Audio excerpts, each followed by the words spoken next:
Millionaire single dad watches Waitress feed his disabled daughter and changes her life forever. Hi, my beautiful story family. Welcome back to Mr. Peter Stories. Today, my heart feels tender. YouTube has dropped our reach by 80% these past few days, and I won't lie, it hurts. I've given my time, my heart, and my soul to this family, but even when things get tough, I know I'm not alone.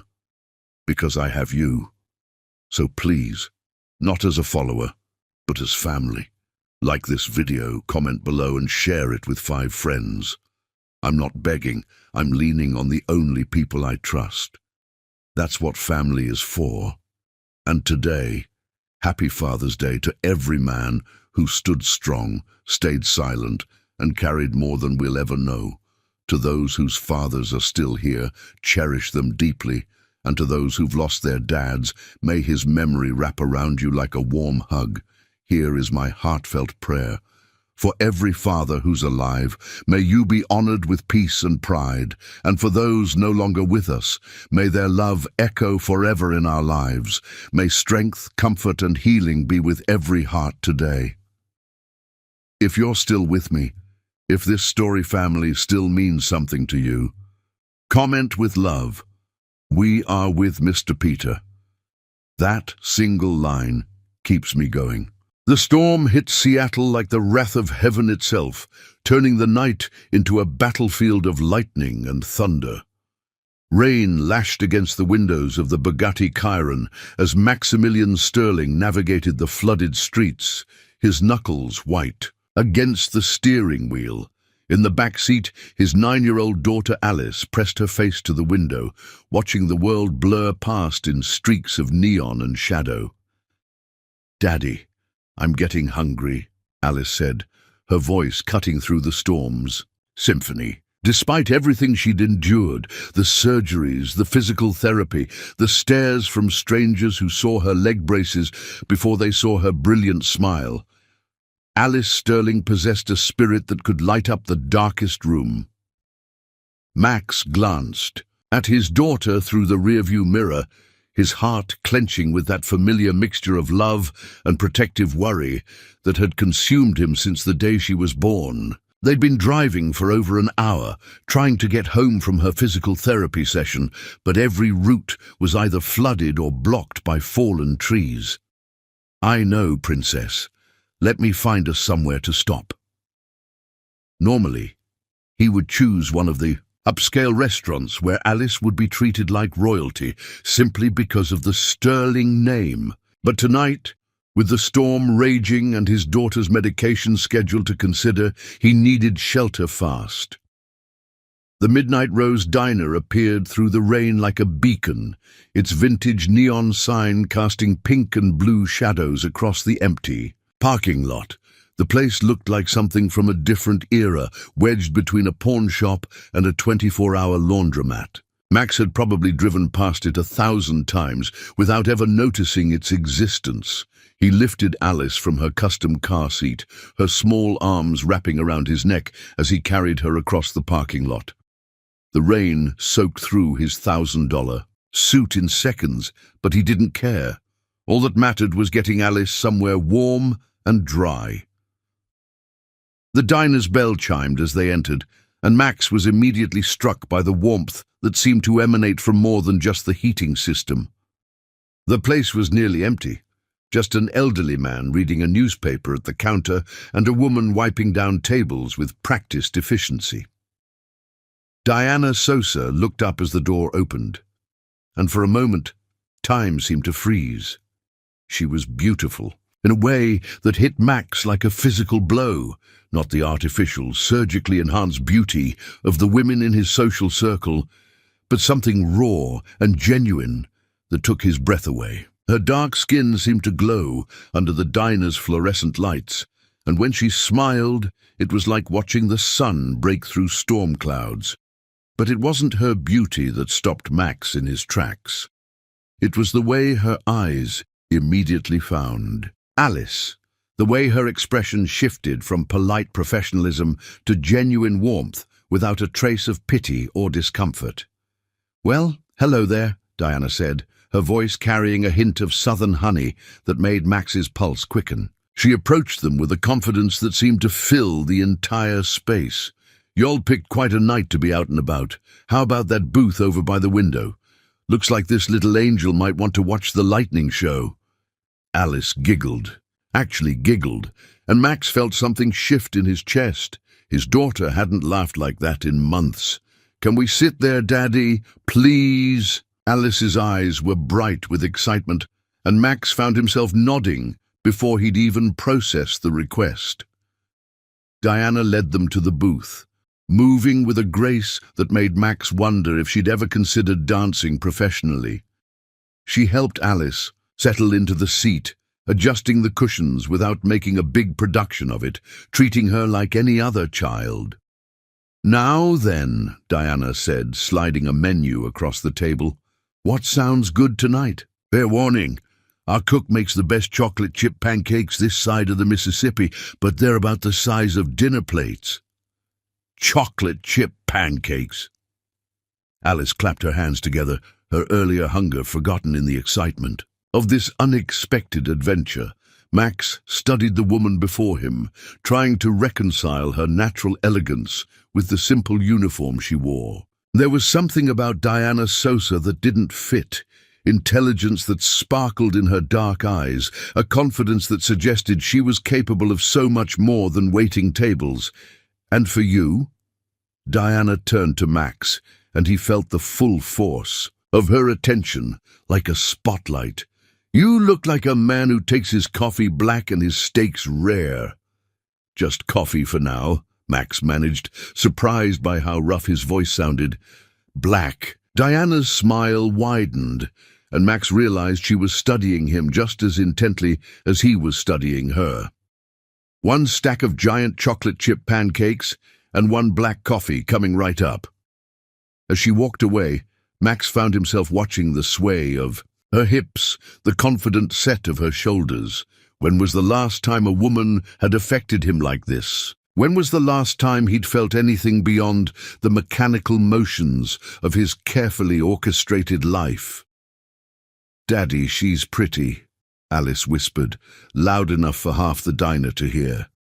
"Yes, she is," Max replied, not taking his eyes off Diana. As she moved behind the counter, Diana returned with his coffee and a coloring book for Alice, along with a small box of crayons. "These were just sitting around looking lonely," she said with a wink.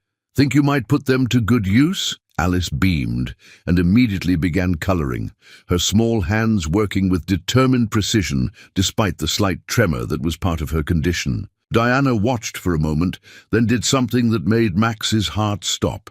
She sat down in the booth across from them. "Hope you don't mind," Diana said, glancing at Max. "It's been dead in here all night, and this little artist looks like she could use an audience." For the next 20 minutes, Diana sat with them, asking Alice about her favorite colors, praising her artwork, telling stories that made Alice laugh until her cheeks were flushed with joy. She didn't ask about Alice's condition, didn't treat her any differently than she would any other 9-year-old. When Alice's pancakes arrived, and they were indeed the size of dinner plates, Diana noticed immediately that Alice was having trouble cutting them. Without making a fuss, without drawing attention to the difficulty, Diana simply reached over and began cutting the pancakes into manageable pieces.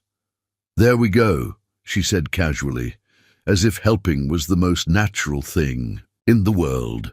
"Now you can actually fit them in your mouth." Max watched this interaction with growing amazement. In his world, people either ignored Alice's challenges or made such a production of helping that it became embarrassing. Diana did neither. She simply saw what needed doing and did it with a grace that made it seem effortless. "Are you a mummy?" Alice asked around a mouthful of pancakes. Something flickered across Diana's face, so quickly that Max almost missed it. "No, sweetie, but I have a little brother I take care of." "Where's your little brother?" "He's at college, studying to be a doctor. He's very smart, just like you." Alice beamed at the compliment, and Max found himself leaning forward, drawn into the conversation despite himself. "What about you?" he asked, his voice softer than he'd intended. "What do you do when you're not rescuing storm refugees?" Diana's laugh was like music. "This is what I do. Night shift, 6 days a week, but I don't mind. Gives me time to think, to plan." Plan for what? Their eyes met across the table, and Max felt something electric pass between them. Diana held his gaze. For a long moment, before Alice's voice broke the spell, "Daddy, can we come back tomorrow? I like Diana." Max looked at his daughter, then back at Diana, who was watching them both with an expression he couldn't quite read. "We'll see, Princess," he said, but he was already making plans to return. As they prepared to leave, Diana helped Alice with her jacket, her movements gentle and sure. When she handed Alice a small wrapped package, Max raised an eyebrow. "What's this?" "He's at college, studying to be a doctor." "He's very smart, just like you." Alice beamed at the compliment, and Max found himself leaning forward, drawn into the conversation despite himself. "What about you?" he asked, his voice softer than he'd intended. "What do you do when you're not rescuing storm refugees?" Diana's laugh was like music. "This is what I do. Night shift, 6 days a week, but I don't mind. Gives me time to think, to plan." Plan for what? Their eyes met across the table, and Max felt something electric pass between them. Diana held his gaze for a long moment before Alice's voice broke the spell. "Daddy, can we come back tomorrow? I like Diana." Max looked at his daughter, then back at Diana, who was watching them both with an expression he couldn't quite read. "We'll see, Princess," he said, but he was already making plans to return.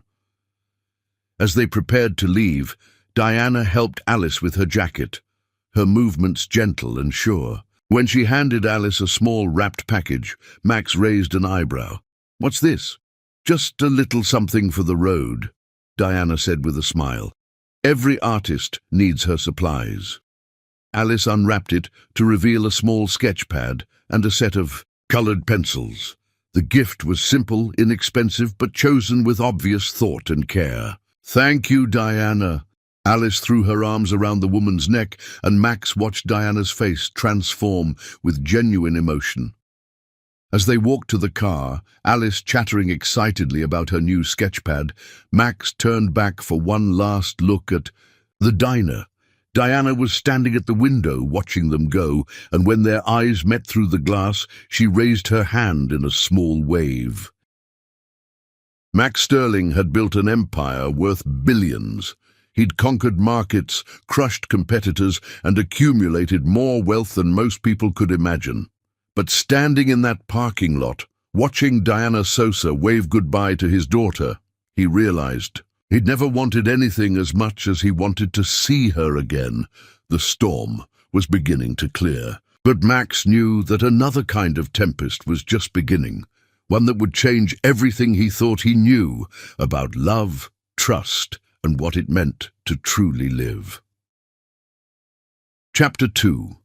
Forbidden Desire. Max Sterling had always been a man of routine. Wake at 5 a.m., gym for an hour, breakfast while reviewing market reports, then 12 hours of meetings, calls, and decisions that moved millions of dollars. His life was precisely calibrated, every moment accounted for, every variable controlled, until Diana Sosa. For 3 weeks, he found himself driving Alice to the Midnight Rose Diner every night, telling himself it was for his daughter's sake. Alice loved Diana, that much was true.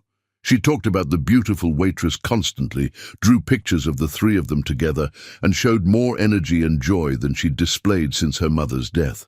But if Max was honest, and he prided himself on brutal honesty, at least with himself, Alice wasn't the only reason he kept returning. Tonight was no different. As his Bugatti pulled into the diner's parking lot, Max felt that familiar flutter of anticipation in his chest, the same feeling he'd once gotten from closing major business deals.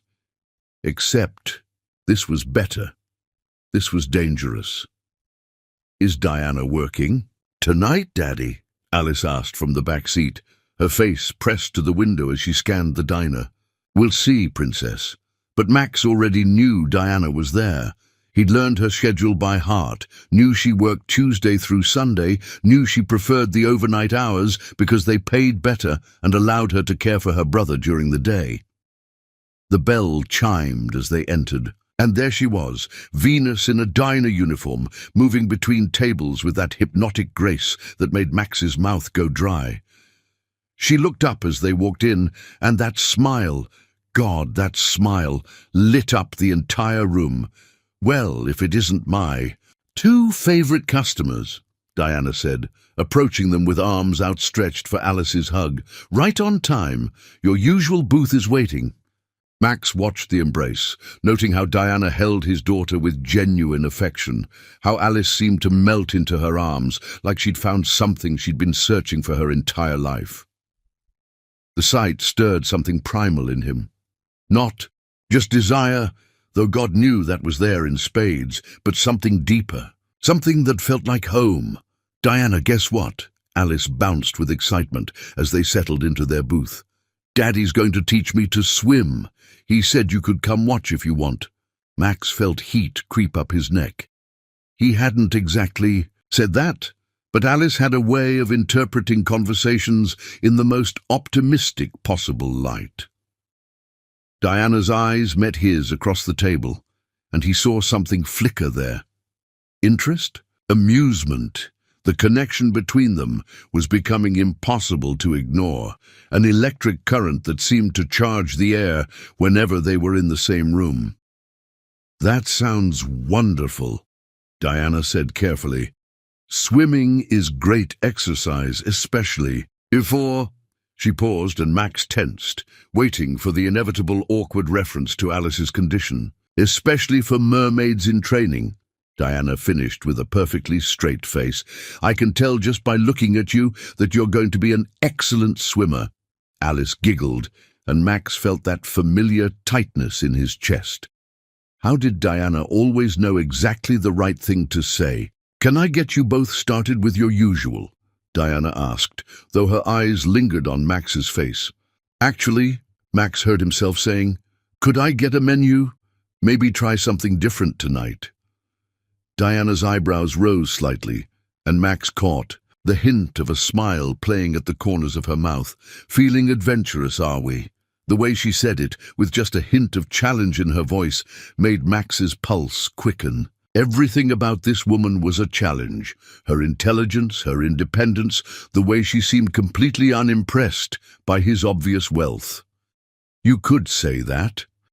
Diana leaned closer to place the menu in front of him, and Max caught a hint of her perfume, something light and floral that made him want to bury his face in her neck. When her fingers brushed his as she handed him the menu, he felt the contact like an electric shock. "I'll give you a few minutes to decide," she said, her voice slightly breathless. As Diana walked away, Max realized Alice was staring at him with the kind of knowing look that was unsettling on a 9-year-old. "You like Diana, don't you, Daddy?" Max nearly choked on his coffee. "What makes you say that? You get all funny when she's around. Your voice gets different, and you keep staring at her. Out of the mouths of babes." "Diana is a very nice woman." "She's pretty too." "Yes, she is. Are you going to marry her?" Max's heart stuttered. "Alice, honey, it's not that simple." "Why not? You like her, she likes you, and she loves me. That's all the important stuff, right?" If only it were that simple. If only Diana knew who he really was, what his world looked like. If only he could be sure that her kindness wasn't just excellent customer service, that her smiles weren't just part of the job. Diana returned to take his order, and Max found himself studying her face, looking for clues. Did she feel this pull between them, or was he projecting his own desperate longing onto innocent interactions? "So what'll it be?" she asked, pen poised over her notepad. "Surprise me," Max said impulsively. "Whatever you think I'd like." Diana's eyes widened slightly, and for a moment Max thought he saw something vulnerable flicker across her features. "That's a lot of trust to put in someone you barely know," she said softly. "Maybe I'm a good judge of character." Their eyes held for a long moment, and Max felt the world narrow to just the two of them. The diner, Alice, the other customers, everything else faded away until there was only Diana's dark eyes searching his face. "Daddy?" Alice's voice broke the spell, and both adults jerked back as if they'd been caught doing something wrong. "I'll surprise you," Diana said quickly, backing away from the table. "Give me 15 minutes. Max watched her go, admiring the sway of her hips, the confident set of her shoulders. Every move she made was like poetry, and he was becoming addicted to the rhythm of her. "She likes you too," Alice said matter-of-factly, coloring in her sketchbook. "I can tell." "How can you tell?" "She gets all fluttery when you look at her, and she always makes sure your coffee cup is full, even when other people are waiting." Max glanced around the diner, realizing for the first time that Alice was right. Diana did seem to pay special attention to their table, finding excuses to check on them, even when they didn't need anything. When Diana returned with his food, a perfectly prepared steak with garlic mashed potatoes that looked like something from a high-end restaurant, Max was surprised by the quality. "You didn't make this in the diner kitchen," he said after the first bite. Diana blushed, looking suddenly uncertain. "I may have taken some liberties with the preparation. I hope that's okay." "It's incredible. Where did you learn to cook like this?" "Community college culinary program. I was working toward my associate's degree before—" She trailed off, looking uncomfortable. "Before what?" Diana glanced at Alice, who was absorbed in her coloring, then back at Max. "Before my parents died in a car accident and I had to drop out to take care of Xavier. He was only 14. The simple statement hit Max like a physical blow. Here was this extraordinary woman, clearly capable of so much more, working nights at a diner to support her brother's education. The sacrifice involved, the strength it must have taken, humbled him completely. "I'm sorry," he said quietly. "That must have been incredibly difficult." Diana shrugged, but Max could see the pain she was trying to hide. "You do what you have to do for family." Family. Max understood that concept better than most. Everything. He'd built, every decision he'd made for the past 3 years had been about protecting and providing for Alice. "Xavier's lucky to have you," he said. "I'm lucky to have him. He keeps me grounded, reminds me that there's more to life than just getting by." As the evening wore on, their conversation deepened. Diana told him about her dreams of opening her own restaurant someday, about the recipes she developed during slow nights at the diner.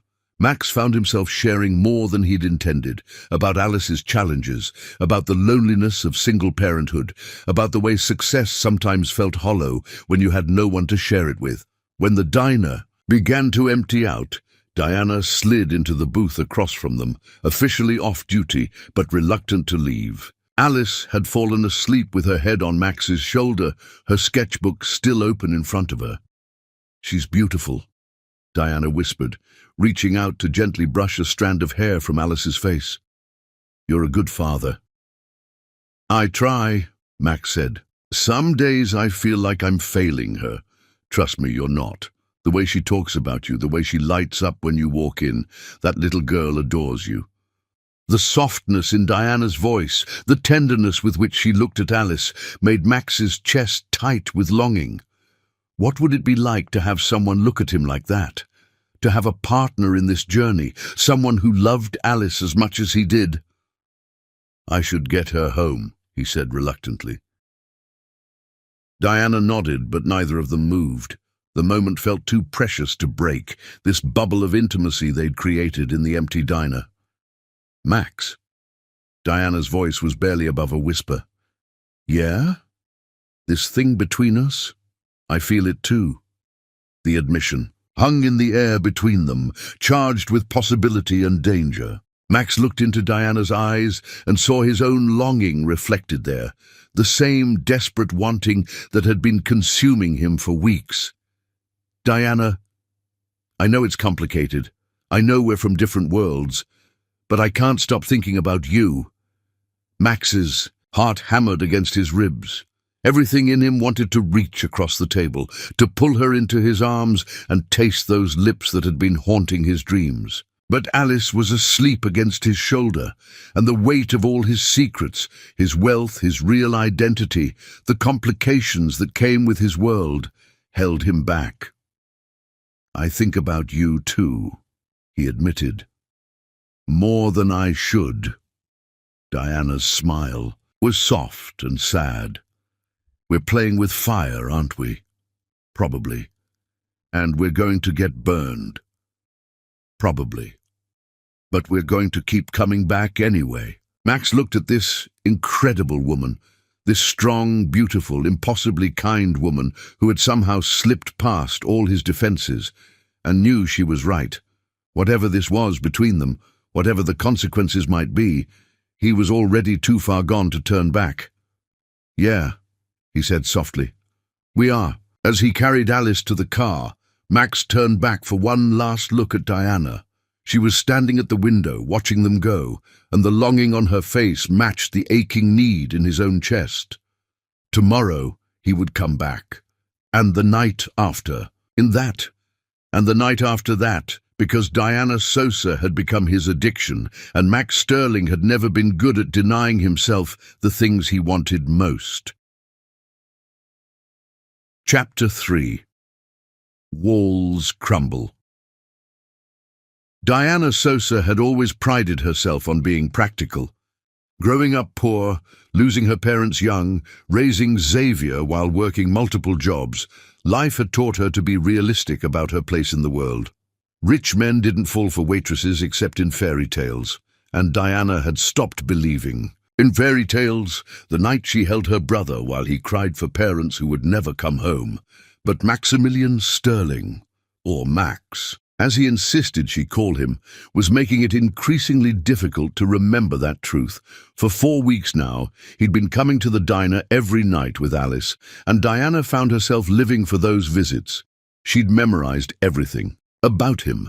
The way he ran his fingers through his dark hair when he was thinking, the protective way he held Alice, the intensity in his grey eyes when he looked at her. She'd also noticed the expensive watch, the perfectly tailored clothes, the luxury car he tried to park, where she couldn't see it from the diner windows. Max had money. Serious money. And Diana had learned long ago that men with serious money didn't date women like her, so why couldn't she stop herself from falling for him? Tuesday morning found Diana at the downtown library, her one quiet hour before heading home to sleep. She'd been researching culinary programs, dreaming of returning to school someday, when she decided to browse through the business magazines. Maybe it was curiosity, maybe it was self-torture, but she found herself picking up the latest issue of Fortune. The cover story was about Seattle's tech boom, and she was idly flipping through the pages when a photograph stopped her cold. There, smiling from a full-page spread about billionaire entrepreneurs, was Max Sterling. Not the humble single father who brought his daughter to the diner for chocolate chip pancakes, but Maximilian Sterling, CEO and founder of Sterling Technologies, worth an estimated $2.8 billion. Diana's hands shook as she read the article. Private jets, multiple homes, business deals that shaped entire industries. This was Max's real world, a universe so far removed from her own that they might as well have been living on different planets. The worst part wasn't the money, though. It was the lies.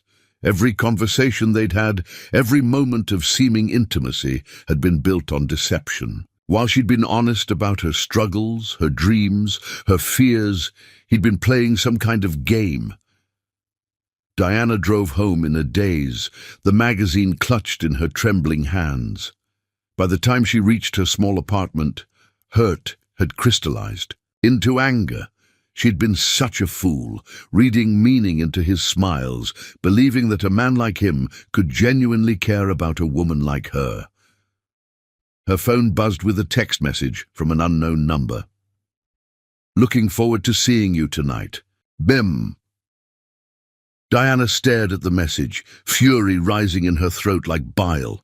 He'd somehow gotten her number, probably another demonstration of the power his money could buy, and now he was texting her like they were dating, like she was some naive girl who didn't know the difference between genuine affection and a rich man's boredom. She typed back, "Don't come to the diner tonight. Don't come again." Her phone rang immediately. Diana let it go to voicemail, then listened to his confused, concerned voice asking what was wrong, begging her to call him back. She deleted the message and turned off her phone. But that evening, as her shift started at the Midnight Rose, Diana found herself watching the parking lot despite her best intentions. Part of her hoped he would respect her wishes and stay away. A larger part, the part that made her stomach twist with self-recrimination, hoped he would ignore her text and come anyway. At 10:30 p.m., the Bugatti pulled into the parking lot.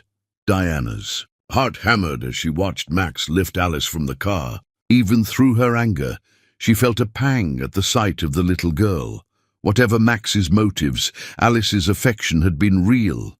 The child had done nothing wrong except fall in love with a woman who had foolishly allowed herself to fall for her father.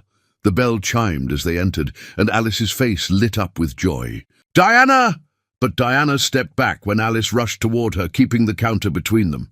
"Hello, Alice!" The little girl stopped, confusion replacing excitement. "What's wrong? Are you sick?" "I'm fine," Diana said, not looking at Max. "Your regular booth is taken tonight. You'll have to sit at the counter." Max stepped forward, his face tense with concern. "Diana, what's going on? You haven't returned my calls." "I'll take your order," Diana said coldly, pulling out her notepad. "What can I get you?" "Daddy, why is Diana being weird?" Alice asked, her voice small and uncertain. Diana's heart clenched, but she forced herself to remain professional. "Chocolate chip pancakes for you, miss. And coffee for your father." "Diana, please," Max said urgently. "Whatever I did wrong, let me fix it. Don't take this out on Alice." The use of his daughter as leverage made Diana's anger flare white-hot. "2 minutes," she said through gritted teeth. "Outside, now." She stalked toward the diner's back exit, knowing he would follow. The alley behind the building was dimly lit and smelled of rain and garbage, but Diana needed the privacy to unleash the fury that had been building all day. Max appeared in the doorway, looking genuinely confused and worried. "Diana, what happened? Yesterday everything was fine, and now you won't even look at me. Yesterday I didn't know who you really were." Diana pulled the Fortune magazine from her apron and threw it at his chest. "Maximilian Sterling, tech billionaire. Ring any bells?" Max caught the magazine, his face going pale as he saw his own photograph staring back at him. "Diana, I can explain." "Explain what? How you've been lying to me for a month? How you've been pretending to be some regular single dad when you're worth almost $3 billion. I never lied to you. You never told me the truth. Do you have any idea how humiliated I feel right now? I actually thought—" Diana's voice cracked, and she hated herself for the weakness. "God, I'm so stupid." "You thought what?" Max stepped closer, and Diana backed against the brick wall. "Tell me what you thought." "I thought you cared about me," she whispered. "I thought there was something real between us." Max's hands came up to brace against the wall on either side of her head, trapping her with his body. This close, she could smell his cologne, could see the flecks of silver in his grey eyes, could feel the heat radiating from his skin. "There is something real between us," he said urgently. "That's exactly why I didn't tell you about the money. Do you know what it's like? Never knowing if someone likes you for yourself or for what you can give them. Do you know how many women have tried to use Alice to get to my fortune? So you decided to test me? String me along until you were sure I wasn't a gold digger? No, that's not. How long were you planning to keep lying? Until after you got me into bed? until you got bored and moved on to the next naive waitress? Diana, stop. Max's voice was raw with emotion. You're the first person in 3 years who looked at Alice and saw a little girl instead of a meal ticket. You're the first woman I've met who makes me feel like a man instead of a bank account. I didn't tell you about the money because I was falling for you, and I couldn't bear the thought of that changing anything. Diana stared into his eyes, seeing pain there that matched her own. Despite her anger, despite the betrayal, she could feel herself wavering. The man standing in front of her, pressing her against the wall with barely controlled desperation, didn't feel like a stranger. He felt like Max, the tender father and lonely man she'd been falling in love with. I can't trust you, she whispered. Yes, you can. His hand came up to cup her cheek, thumb stroking across her skin. I know I handled this wrong. I know I should have told you sooner, but Diana, what I feel for you is real. What we have is real. What we have is based on lies. No, Max said fiercely. What we have is based on this. He kissed her then, crushing his mouth to hers, with 4 weeks of pent-up longing. Diana's first instinct was to push him away, to maintain her anger and her dignity. But the moment his lips touched hers, every rational thought fled her mind. The kiss was desperate, hungry, full of need and frustration and desire too long denied. Max's hands tangled in her hair, and Diana found herself kissing him back with equal fervor, her body responding to his touch despite her mind's protests. When they finally broke apart, both were breathing hard. Max rested his forehead against hers, his eyes closed as if he were in pain. Tell me you don't feel that, he whispered. Tell me this is all in my head. Diana wanted to lie, wanted to protect herself from the inevitable heartbreak that came with loving a man so far out of her league. But the heat of his body against hers, the sincerity in his voice, the memory of his lips on hers made honesty impossible to avoid. I feel it, she admitted, but that doesn't change anything. You're a billionaire, Max. You live in a world I can't even imagine. Then let me show you my world. Let me prove that the money doesn't matter. It always matters, Diana said sadly. Money like that doesn't just sit quietly in the background. It changes everything. How people see you, how they treat you, what they expect from you. I've seen enough rich men come through this diner to know how it works. Max pulled back, his hands framing her face. I'm not other rich men. And you're not like anyone I've ever met. Diana, I'm falling in love with you. The words hit her like a physical blow. Diana had dreamed of hearing them, had imagined what it would feel like to have this man declare his feelings. She hadn't expected it to hurt this much. Don't, she whispered. Please don't say that. Why not? It's true. Because it's not enough. Tears she'd been holding back finally spilled over. Love doesn't bridge the gap between your penthouse and my one-bedroom apartment. Love doesn't make me the kind of woman who belongs in your world. You belong with me, Max said urgently. You belong with Alice. We need you. Diana closed her eyes, fighting against the temptation to believe him. I need to get back to work. She pushed past him, heading for the diner's back door. Max caught her arm, spinning her around to face him. This isn't over, he said. I'm not giving up on us. Diana looked into his eyes, seeing determination there that both thrilled and terrified her. There is no us, Max. There can't be. She pulled, free, and walked back into the diner, leaving him standing alone in the alley.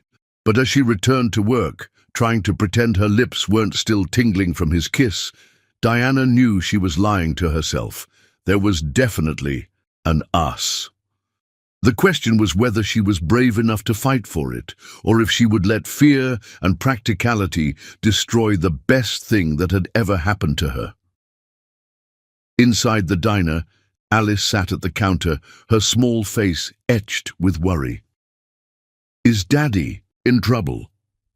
Diana's heart broke a little more. No, sweetie, your daddy's not in trouble. Are you still going to be our friend? Diana knelt down to Alice's eye level, smoothing the child's hair with gentle fingers. "I'll always be your friend. Alice, always." It was a promise she meant with every fibre of her being, even if she had no idea how she was going to keep it. Chapter 4. Surrender to Love. For 3 days, Diana managed to avoid Max Sterling entirely. She changed her schedule, started working the day shift instead of nights, and took a different route home. But avoidance only worked until the flowers started arriving. The first bouquet appeared on her doorstep Wednesday morning. 24 white roses with a simple card. "I'm sorry. Please give me a chance to explain." Diana threw them away, but not before breathing in their intoxicating scent. Thursday brought sunflowers, bright and cheerful, with a note that read, "These reminded me of your smile. I miss seeing it." Friday's delivery was a single red rose with a poem written in Max's careful handwriting. "In a world of artificial light, you shine with truth so pure and bright. I was a fool to hide my heart. Please don't let fear keep us apart." Diana kept that one, pressing it between the pages of her cookbook like a lovesick teenager. Saturday morning, she found something different on her doorstep. Not flowers, but a large wrapped package with Alice's artwork taped to the outside. Inside was a beautiful leather-bound journal and a set of professional chef's knives, the kind Diana had dreamed of owning but could never afford. The note, written in Alice's careful 9-year-old script, nearly broke her resolve entirely. "Dear Diana, Daddy told me you're sad because he didn't tell you about our big house and all his money. I told him that was dumb because you're not the kind of person who cares about stuff like that. You care about people's hearts. Daddy's heart is very good, even if his brain is sometimes silly. Please don't stay mad at us. I drew you a picture of us being a family because that's what I wish for every night. Love, Alice. P.S. Daddy cries when he thinks I'm not looking." The drawing showed 3 stick figures holding hands. A tall man, a woman with beautiful curly hair, and a little girl with leg braces. Above them, Alice had written, "My family," in purple crayon. Diana sat on her kitchen floor and sobbed. Sunday night, Diana returned to her regular shift, knowing she couldn't hide forever. She told herself she was prepared to see Max, that she had her defenses rebuilt and her heart properly armored. She was lying. At 9:47 p.m., Max walked through the diner door, alone. Diana's heart clenched with worry. Where was Alice? Before, she noticed the little girl wasn't with him. Max looked terrible. His usually perfect hair was disheveled, his clothes rumpled, and there were dark circles under his eyes that spoke of sleepless nights. When he saw Diana, relief flooded his features, so completely that she had to grip the counter to keep from running to him. "Diana!" Her name came out like a prayer. "Where's Alice?" she asked, forcing her voice to remain steady. "With her grandmother. I needed to talk to you alone." Max approached slowly, as if she were a wild animal that might bolt. "Please don't. Run away again." Diana crossed her arms, trying to maintain her distance, even as everything in her yearned to close the space between them. "I'm working. I bought the diner." Diana blinked, certain she'd misheard. "What?" "I bought the Midnight Rose. As of this morning, I own it." Max's eyes never left her face. "I also bought out your employment contract, which means you're free to pursue other opportunities, like talking to me." "You did not buy this diner just to force me to talk to you." "Actually, I did exactly that." Max's mouth quirked in the first hint of a smile she'd seen from him all week.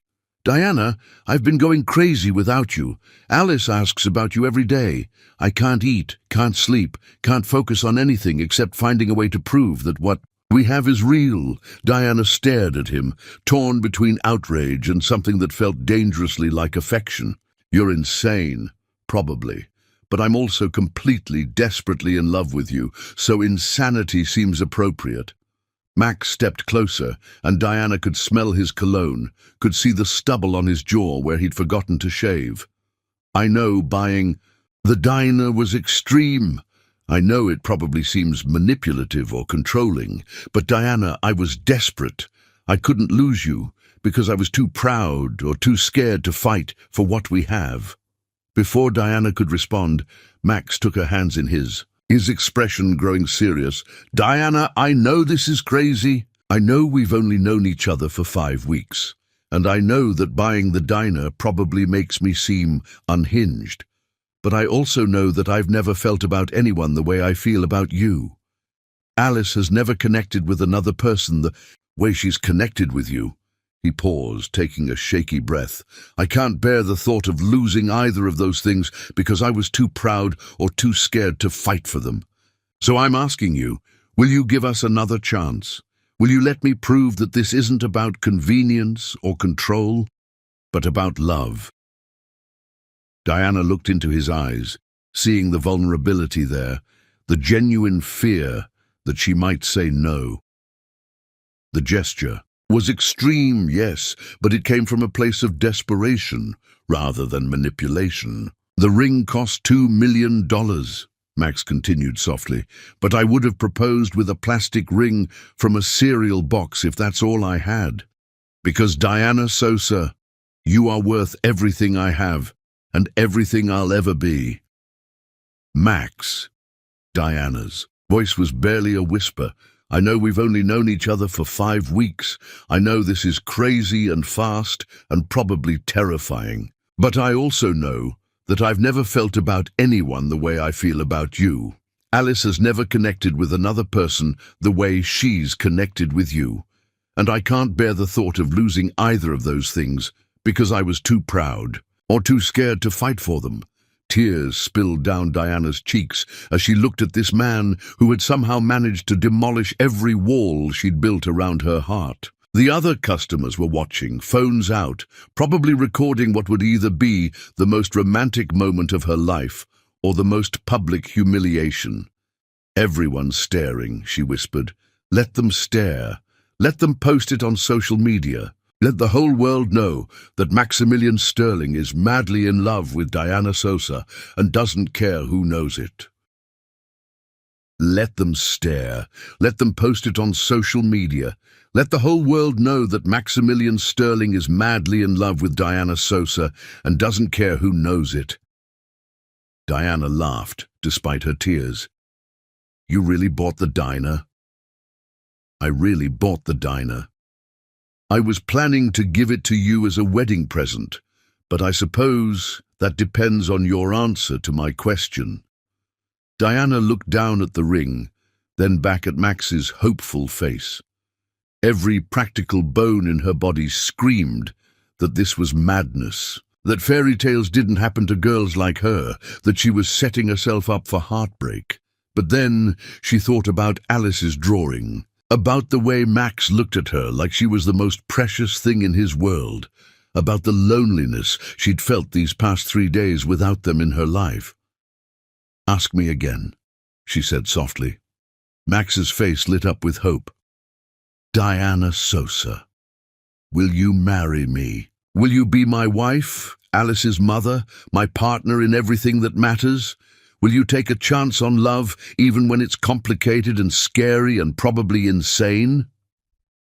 Diana held out her trembling hand, and Max slipped the ring onto her finger. With reverent care, it was too big, too expensive, too much, and absolutely perfect. "Yes," she whispered, then louder, "yes, I'll marry you." Max surged to his feet and swept her into his arms, spinning her around the diner as the other customers burst into applause. When he set her down, he framed her face with his hands and kissed her with a passion that made her forget where they were, who was watching, why she'd ever thought she could resist him. "I love you," he murmured against her lips. "I love your strength, your kindness, your loyalty to the people you care about. I love how you see the best in everyone, especially Alice. I love how you make me want to be a better man. I love you, too." Diana admitted, the words feeling like a confession and a promise all at once. I tried so hard not to, but I love you too.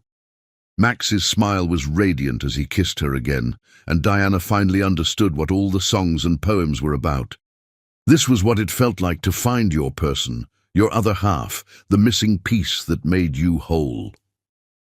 When they finally broke apart, Max reached into his jacket and pulled out a set of keys. "Your diner, Madame Proprietor. What do you want to? Name it?"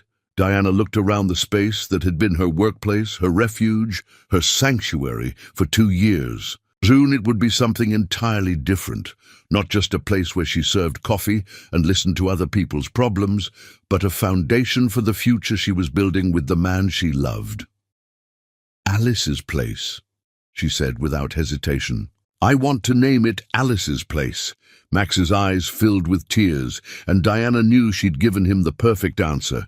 Not because it was what he wanted to hear, but because it was what her heart told her was right. As they kissed again, surrounded by cheering strangers and bathed in the pink glow of the diner's neon sign, Diana finally understood that sometimes fairy tales did come true. You just had to be brave enough to believe in them, and maybe, just maybe, brave enough to believe in love. Chapter 5. Trust Rebuilt. The first thing Diana noticed about Max's penthouse wasn't the stunning view of Elliot Bay or the priceless artwork adorning the walls. It wasn't even the fact that her entire apartment could fit inside his living room 3 times over. What struck her most was how empty it felt, despite being filled with beautiful things. "It's not very homey, is it?" Max said, following her gaze as she took in the sterile perfection of his world. He'd brought her here the morning after his proposal, wanting to show her the life he was offering, but Diana could see the uncertainty in his eyes. "It's beautiful," Diana said carefully, running her fingers along the cool marble of his kitchen island. "Very sophisticated. You hate it."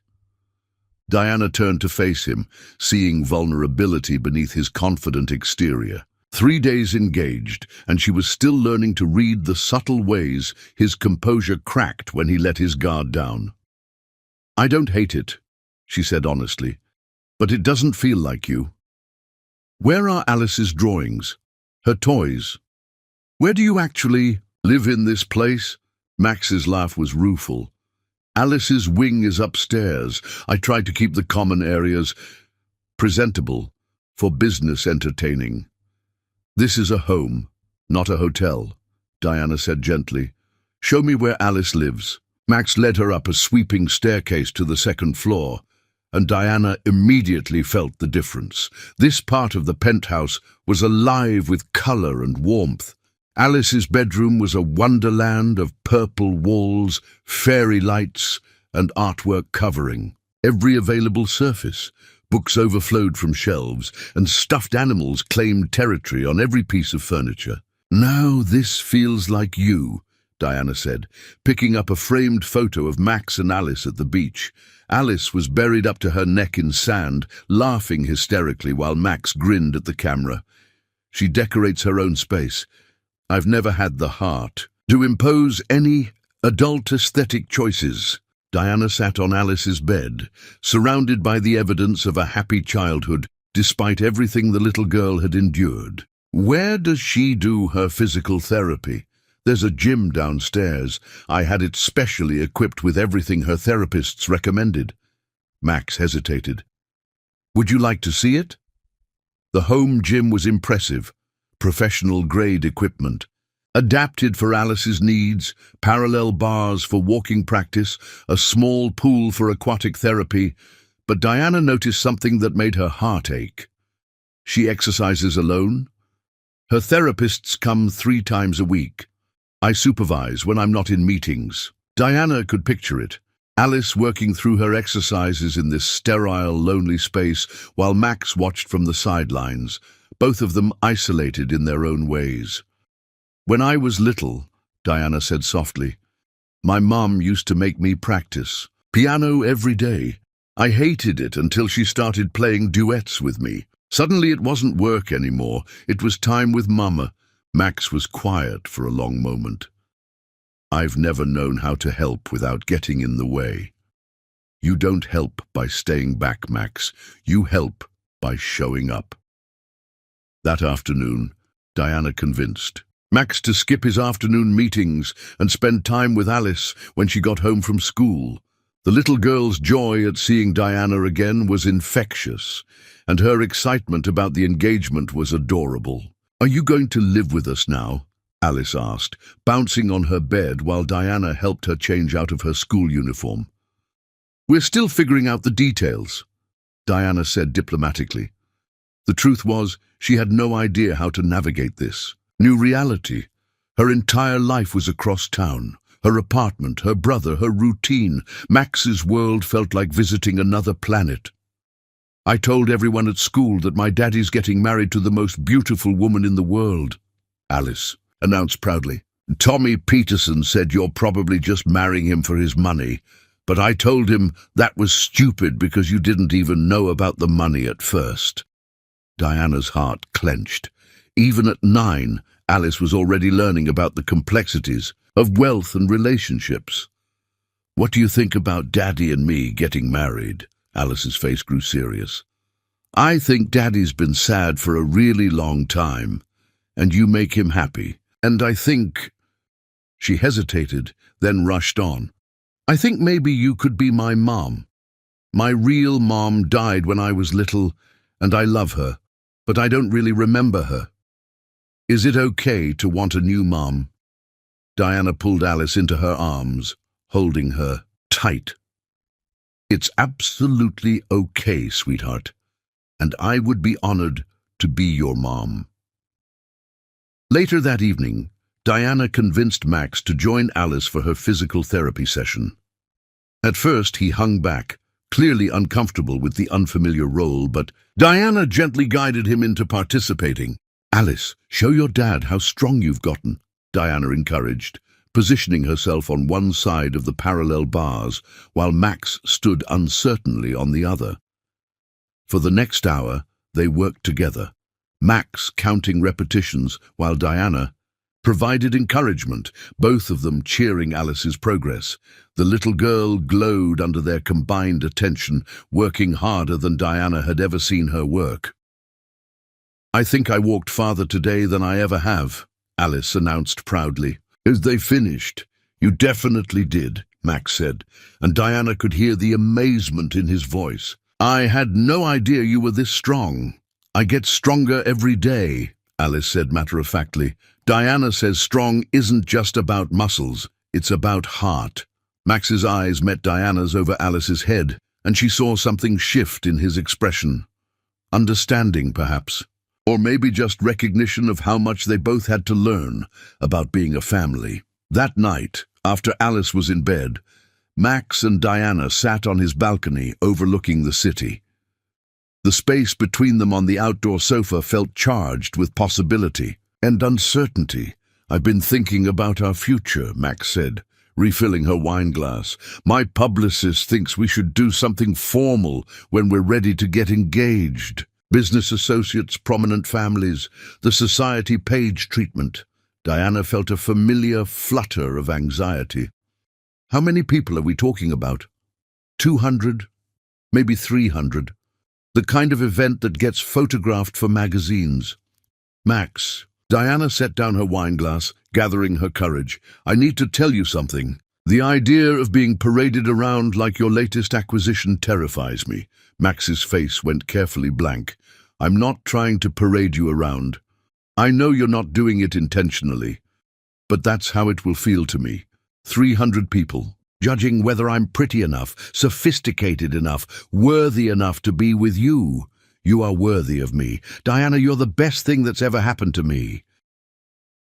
I know you believe that, but those people won't see what you see. They'll see a waitress who got lucky." Max was quiet for a long moment, and Diana held her breath, afraid she'd pushed too hard too fast. "What would you prefer?" he asked finally.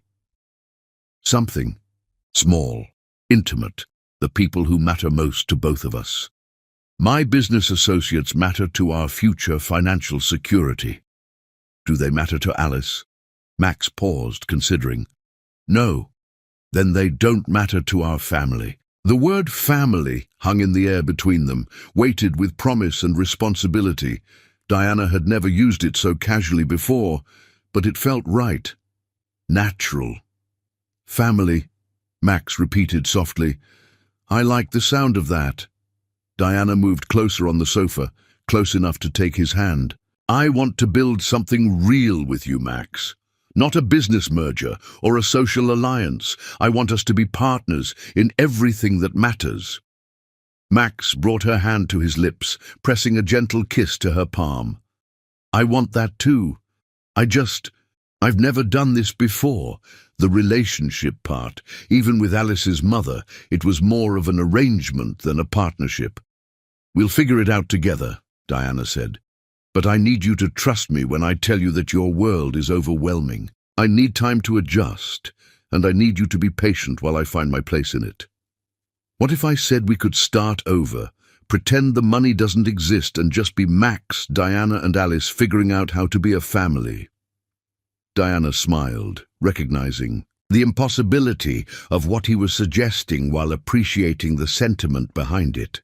The money will always exist, Max.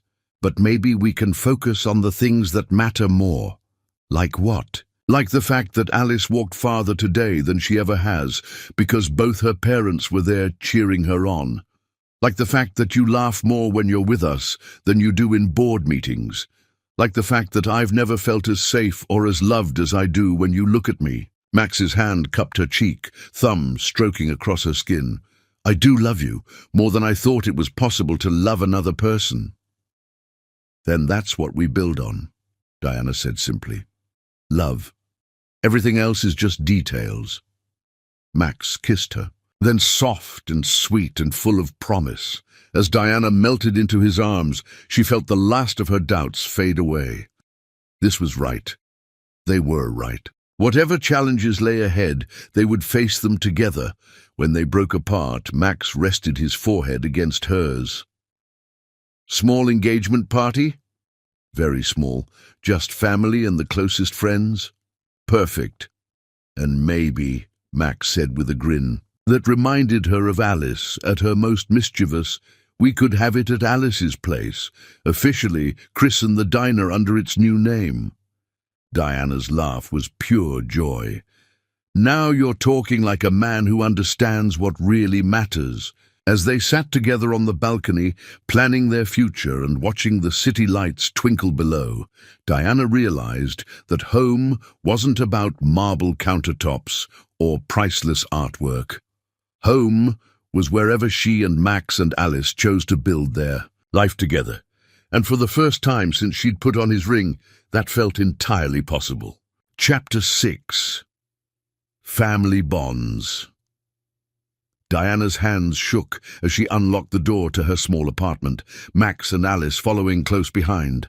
After 2 weeks of spending every evening at the penthouse, this was the first time she'd brought them to her world, and the contrast was stark. It's so cozy, Alice exclaimed, immediately gravitating toward the gallery wall of family photos that dominated Diana's tiny living room. Is this your brother? He looks just like you. That's Xavier, Diana said, watching Max take in her modest surroundings. Where his penthouse was all clean lines and expensive materials, her apartment was cluttered with memories, books, and mismatched furniture collected over years of making do. Max picked up a framed photo of Diana and Xavier at his high school graduation, both of them beaming with pride, despite Diana's uniform from her old job at a downtown hotel. How old were you here? He asked softly. 22. Xavier had just been accepted to pre-med at UW with a full scholarship. Diana's voice carried the pride that still filled her whenever she thought about that day. I wore my work uniform to the ceremony because I had to go straight to my second job afterward. 2 jobs, 3 actually. Hotel housekeeping during the day, restaurant hostess in the evening, and weekend catering gigs. Diana shrugged, as if sacrificing her own education and social life for her brother's future had been the most natural thing in the world. Whatever it took, Max set the photo down gently, his expression unreadable. Alice had moved on to Diana's small kitchen, marveling at the recipes taped to the cabinet doors and the herb garden growing on the windowsill. "Diana, can we cook something together?" Alice asked, running her fingers over the fresh basil plants. "Daddy never cooks. He just orders food or has the housekeeper make stuff. What would you like to make?" Diana asked, grateful for the distraction from Max's intense scrutiny of her living space. "Something we can surprise Daddy with." For the next hour, Diana and Alice worked together to prepare Diana's grandmother's recipe for arroz con pollo. Alice perched on a stool so she could reach the counter comfortably. Max sat at Diana's small dining table, watching them work with an expression of wonder. "Tell me about your grandmother," Alice said, as Diana showed her how to season the chicken. "Abuela Rosa raised me and Xavier after our parents died. She taught me everything I know about cooking, about love, about taking care of family." Diana's voice grew soft with memory.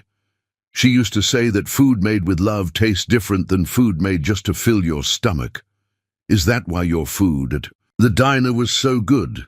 "Maybe. I always cook like I'm feeding my family." Alice was quiet for a moment, carefully stirring the rice as Diana had shown her. Then, in a voice barely above a whisper, she said, "Does that mean you think of me as family?"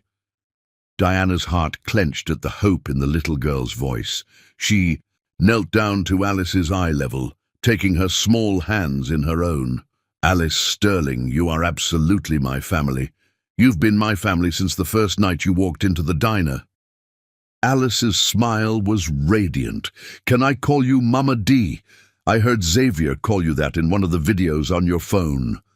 The request hit Diana like a physical blow, overwhelming in its sweetness. She glanced at Max, who was watching the exchange with tears in his eyes. "You can call me whatever feels right to you, sweetheart. Mama D it is," Alice declared, throwing her arms around Diana's neck. "I love you, Mama D. I love you too, baby girl." When Xavier arrived that evening, Diana was nervous about the meeting in a way she hadn't expected. Her brother's opinion mattered to her more than anyone's, and while she'd told him about Max and Alice, she hadn't prepared him for the reality of Max Sterling himself. Xavier knocked on the door at exactly 7 o'clock, and Diana could hear the surprise in his voice when Max answered instead of her. "You must be Xavier," Max said, extending his hand. "I'm Max. Diana's told me so much about you." "The billionaire," Xavier said bluntly, shaking Max's hand while studying his face with the intensity of someone used to reading people quickly and accurately. "Among other things," Max replied evenly. Diana appeared in the doorway, wrapping Xavier in a fierce hug. At 25, her brother had grown into a handsome man who carried himself with quiet confidence, but Diana would always see the 14-year-old boy who'd cried in her arms the night their parents died. "Zed, meet Alice," Diana said, drawing her brother into the apartment. "Alice, this is my baby brother, Xavier." Alice, who had been shy around most adults since her mother's death, immediately took to Xavier with an enthusiasm that surprised everyone. "Are you really going to be a doctor?" she asked, showing him her leg braces with matter-of-fact pride. "I have spina bifida, and I see lots of doctors. Maybe you could be my doctor someday." "I'd be honored," Xavier said seriously. "What kind of medicine are you most interested in learning about?" For the next few minutes, Alice peppered Xavier with questions about medical school, his studies, and what kind of doctor he wanted to become. Diana watched her brother's natural ease with the little girl, remembering how good he'd always been with children, despite being the youngest in their family. "Dinner's ready," Diana announced, and they gathered around her small table, which barely accommodated 4 people, but somehow felt perfect for this moment. Over arroz con pollo and stories about Diana's childhood, the barriers between them began to dissolve. Xavier grilled Max with the protective intensity of a big brother, despite being younger, while Alice charmed everyone with her bright personality and infectious laugh. "So," Xavier said, as Diana served dessert, flan, that Alice had helped prepare. "What are your intentions with my sister?" Max didn't laugh off the question the way most men might have. Instead, he considered it seriously, his eyes moving between Diana and Alice before settling on Xavier. "I intend to love her for the rest of my life," Max said simply. "I intend to build a family with her, to support her dreams, and to make sure she never has to sacrifice her own happiness for someone else's needs again." Xavier nodded slowly. "Good answer, but Diana's been taking care of everyone else since she was 19. She's forgotten how to let other people take care of her." "I'm learning that," Max said, glancing at Diana with an expression full of tenderness. "But I'm a patient man." "You'll need to be. My sister's stubborn as hell." "Hey," Diana protested, laughing despite herself, "I'm sitting right here." "We know," Xavier and Max said in unison, sharing a look of masculine understanding that made Diana both exasperated and touched. After dinner, Alice curled up on Diana's couch with a book while the adults cleaned up together. It was domestic and comfortable in a way that Diana had never experienced with Max before. Just the four of them, no staff, no formal dining room, just family taking care of each other. "I like him," Xavier murmured to Diana as they washed dishes side by side, keeping his voice low enough that Max couldn't hear from across the kitchen. "Just like him? Fine. I more than like him. The way he looks at you. Diana, I've never seen anyone look at you like that before." Diana glanced over at Max, who was helping Alice sound out a difficult word in her book, his expression patient and gentle. "Like what?" "Like you're the most precious thing in his world. Like he can't believe he's lucky enough to have you." Xavier dried his hands and turned to face his sister fully. "He loves Alice, but he worships you. There's a difference." Heat flushed Diana's cheeks. "It's still new, Z. We're still figuring things out." "Maybe. But I know you, Dee. You've never let yourself want anything just for you. With him, I can see you letting yourself believe in happiness." Before Diana could respond, Alice's voice called out from the living room, "Mama Dee, will you read to me?" Diana's heart swelled at the easy way Alice used the name, as if it had always belonged to her.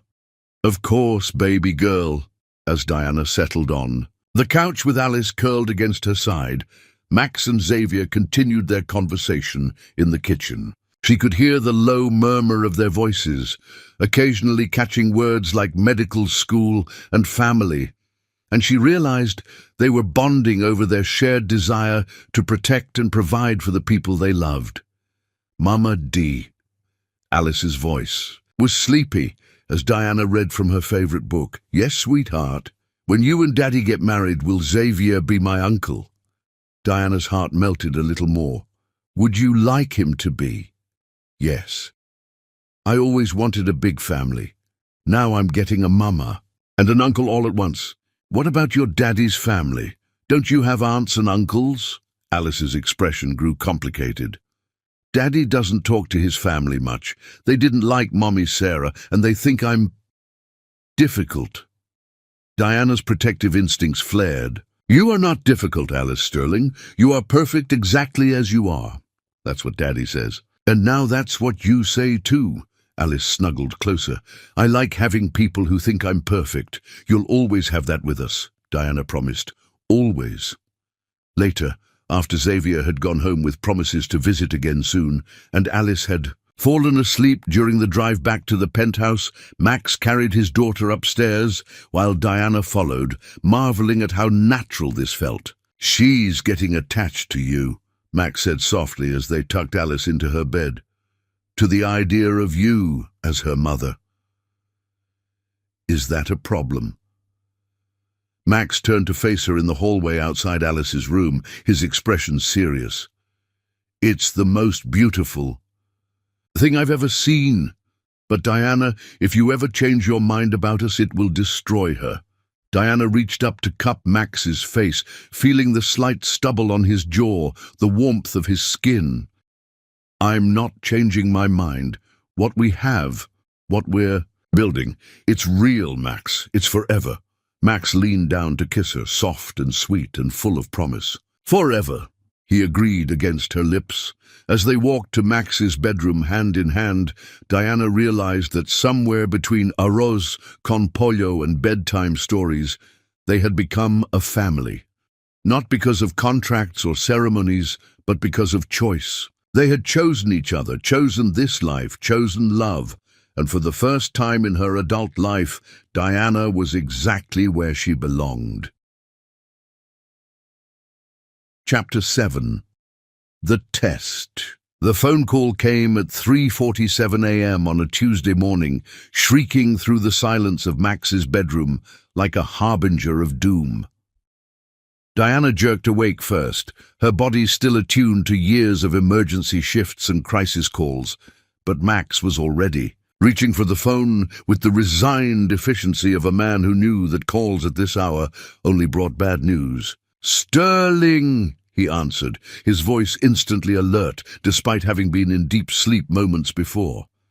Diana watched his face change as he listened, watched the color drain from his features and his jaw tighten with barely controlled rage.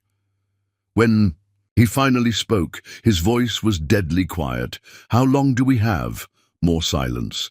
Diana sat up, pulling the sheet around herself, suddenly cold despite the warmth of Max's bedroom. "I'll be there in 30 minutes, Max said finally, ending the call with sharp precision.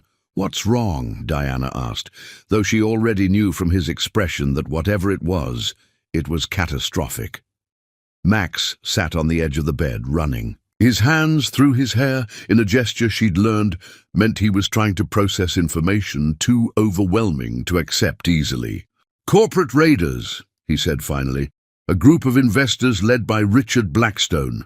They've been quietly buying up Sterling Technologies stock for months. As of market close yesterday, they own 47% of my company." Diana's stomach dropped. She didn't know much about corporate finance, but she understood enough to know that this was devastating. "Can they do that? Just take your company?"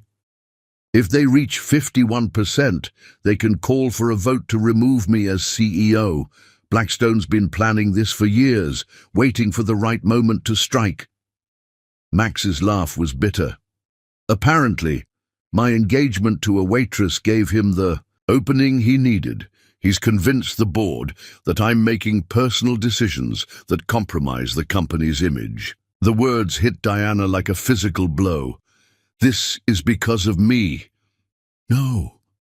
Max turned to face her, his eyes fierce. "This is because Blackstone's a predator who's been looking for any excuse to steal what I've built. If it wasn't our relationship, he would have found something else." But Diana could see the truth beneath Max's protective anger. She'd heard the whispers at the few business events she'd attended with him, seen the looks from his associates, who clearly thought she was an opportunistic outsider. Now those whispers had become weapons.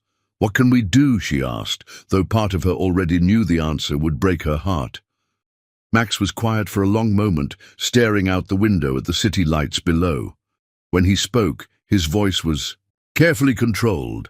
"Blackstone's planning to make his move public at the board meeting Friday. He'll present a motion of no confidence, citing my increasingly erratic personal choices as evidence that I'm unfit to lead the company. And if he succeeds, I lose everything. The company, the employees I'm responsible for, Alice's future financial security." Max's hands clenched into fists. "Everything I've built for the past 15 years. Diana's mind raced, trying to find a solution, a way to fight back that didn't require the ultimate sacrifice she could feel hovering between them. "What about other investors? People who support you?" "They exist, but they're scattered, and Blackstone's offering them a premium for their shares. Money talks louder than loyalty in this business." Diana got out of bed and walked to the window, looking out at the city where she'd spent her entire life. Somewhere down there was her apartment, the diner that now belonged to her, the life she'd built through sheer determination and sacrifice. It seemed so small compared to the empire Max stood to lose. "There's another option," Max said quietly, and Diana's blood turned to ice. She turned to face him, knowing what he was about to say, and desperately wishing she was wrong. "If I end our engagement publicly, if I make it clear that my relationship with you was a temporary lapse in judgment, Blackstone loses his ammunition. The board would see it as proof that I'm prioritizing the company over personal indulgences." The words hung in the air between them like a death sentence. Diana felt her heart crack, not because Max was suggesting it, but because she could see in his eyes that he was considering it. "That's what you want to do?" she asked, proud of how steady her voice sounded. "It's what would save the company." "That's not what I asked." Max stood and moved toward her, but Diana stepped back, needing distance to think clearly. "Diana, I have 12,000 employees counting on me, pension funds, families who depend on sterling technologies for their livelihoods. If I'm selfish, if I choose love over responsibility, I destroy all of that. And if you choose responsibility over love, you destroy us." Max's face crumpled with genuine anguish. "I know. God, Diana, I know. But how can I let thousands of people suffer because I fell in love?" Diana studied his face, seeing the man she'd fallen for warring with the CEO he'd trained himself to be. For a moment, she let herself imagine what it would be like to walk away, to make the noble sacrifice and set him free to save his empire. It would be clean, dramatic, the kind of ending that would let them both pretend they were heroes instead of victims. But then she thought about Alice, about the little girl who'd started calling her Mama D, who'd drawn pictures of their family and talked about swimming lessons and wedding dresses. She thought about the promise she'd made to love and protect this man and his daughter, about the life they'd started building together. "No," she said simply. Max blinked, clearly surprised. "No, no. I won't let you sacrifice our family to save a company, and I won't let some corporate shark intimidate us into giving up on love. Diana, you don't understand the stakes." "I understand that you're scared," Diana interrupted, moving closer to him. "I understand that you've spent 15 years building something amazing and the thought of losing it terrifies you. But Max, what good is an empire if you have to give up your soul to keep it?" Max stared at her, and Diana could see him struggling between the practical and the emotional, between the CEO who calculated risks and the man who loved her. "Blackstone's not just taking your company," Diana continued. "He's betting that your love for me isn't strong enough to fight for. He's counting on you to choose money over family, because that's what he would do. It's not about choosing money, isn't it? You're willing to throw away everything we've built together to protect your financial interests. How is that different from what he's doing?" Max was quiet for a long moment, and Diana held her breath, knowing that everything hung on his next words. "What are you suggesting?" he asked finally. "Fight back. Fight for the company. Fight for us. Fight for Alice's right to have the family she deserves." Diana took his hands in hers, feeling them tremble slightly. "You're Maximilian Sterling. You built an empire from nothing once. You can do it again if you have to. But you can't rebuild what we have if you destroy it now. And if I lose everything, if fighting costs me the company anyway?" Diana smiled, thinking of all the nights she'd worked multiple jobs, all the times she'd chosen love and loyalty over financial security. "Then we'll figure it out together. Alice will still have two parents who love her. You'll still have your brilliant mind and your incredible work ethic. And I'll still be here, whether you're a billionaire or we're sharing a one-bedroom apartment above the diner." Max's eyes filled with tears as he pulled her into his arms, holding her with desperate intensity. "I love you," he whispered against her hair. "I love you so much it terrifies me. I love you too." which is why I'm not going anywhere, no matter what Richard Blackstone or anyone else thinks about it." They stood together in the pre-dawn darkness, holding each other while the weight of the coming battle settled around them. Diana knew that the next few days would test everything they'd built together, that there would be moments when the pressure might break them. But she also knew that some things were worth fighting for, and love, real, lasting, transform-your-life love, was at the top of that list. "So what's our first move?" she asked, pulling back to look into his eyes. Max's smile was fierce and determined, the expression of a man who'd remembered who he was beneath the fear. "We show Blackstone what happens when someone threatens our family." As the sun began to rise over Seattle, Diana felt a surge of confidence she hadn't expected. Whatever came next, they would face it together, and together they were unstoppable. Chapter 8. Rising Together. Diana had never set foot in a corporate boardroom before, but as she walked into Sterling Technologies' executive conference room beside Max 3 days later, she felt like a warrior entering battle. The room was all polished wood and floor-to-ceiling windows, designed to intimidate, but Diana had faced down drunk customers, bill collectors and bureaucrats who wanted to separate her from Xavier. Rich men in expensive suits didn't scare her. Richard Blackstone, however, was genuinely unsettling. Tall and silver-haired with cold blue eyes, he radiated the kind of predatory confidence that came from decades of destroying other people's dreams for profit. When he saw Diana enter with Max, his smile was sharper than broken glass. "Sterling," Blackstone said, not bothering to stand. "I wasn't expecting you to bring guests to our board meeting." "Diana is my fiancée," Max replied evenly, helping her into the chair beside his at the head of the massive conference table. "She has every right to be here for discussions about our company's future. Your company's future is exactly what we're here to discuss." Blackstone's gaze raked over Diana with obvious disdain. "Along with the questionable judgment that's led us to this point." Diana felt the eyes of every board member in the room assessing her, weighing her worth, finding her lacking. But instead of shrinking under their scrutiny, she sat straighter, remembering every lesson her grandmother had taught her about dignity in the face of disrespect. "Gentlemen," Max began, his voice carrying the authority of someone who'd built everything around them from nothing. "Before we begin, I want to address the elephant in the room. Mr. Blackstone has suggested that my personal relationships compromise my ability to lead this company. I disagree. The numbers disagree with you," board member Harrison Caldwell interjected, sliding a folder across the table. "Stock prices have dropped 12% since news of your unusual engagement became public."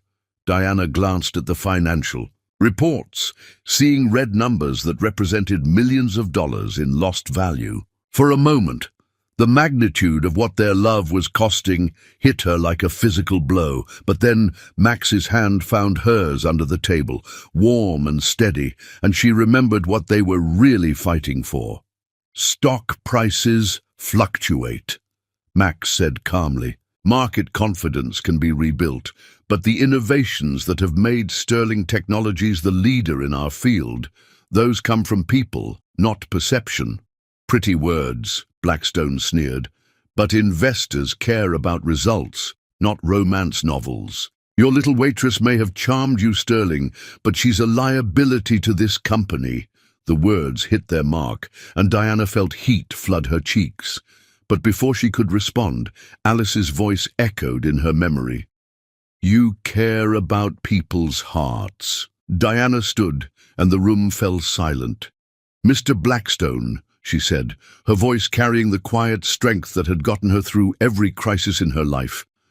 "You're absolutely right. I am a waitress.